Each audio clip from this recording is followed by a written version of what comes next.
In Japanese philosophy, strength is not loud, it is quiet, controlled, intentional.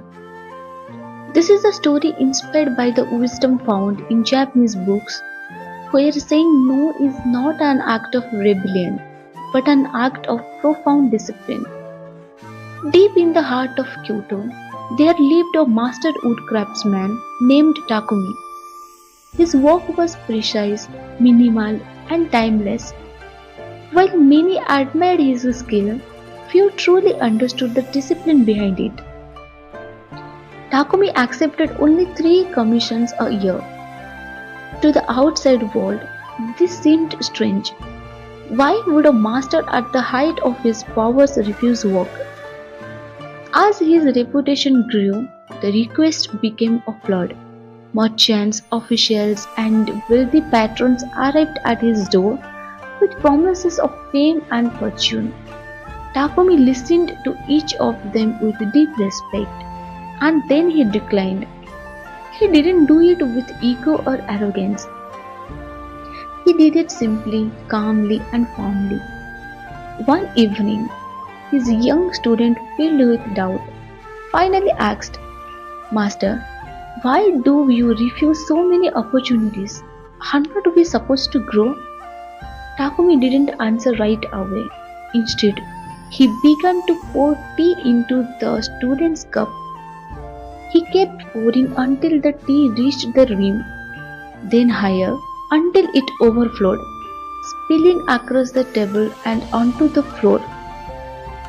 "What happened?" Takumi asked. "The cup was full," the student replied.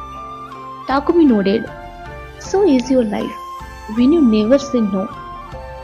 He looked at the young man and explained that every yes carries a hidden cost. It consumes time, energy, and focus. When you say yes to everything, your best work, your true essence, eventually disappears. He reminded him that in Japan, limitations is what creates excellence. It is why a haiku has only 17 syllables, why a Jain garden relies on empty space, and why a samurai must master restraint before he ever touches a blade. There was a time, Takumi confessed, when he too lost his way. He once accepted too many projects, and the result was heavy hands and a clouded mind.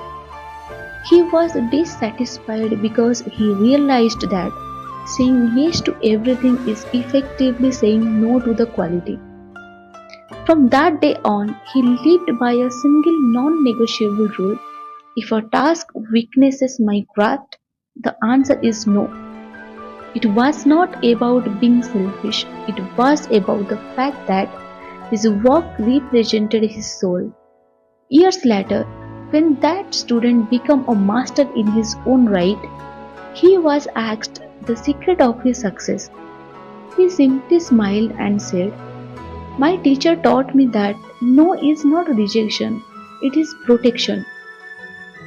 The silent rule remains: what you refuse defines you just as much as what you accept. Saying no protects your focus, preserves your quality, and honors your ultimate purpose.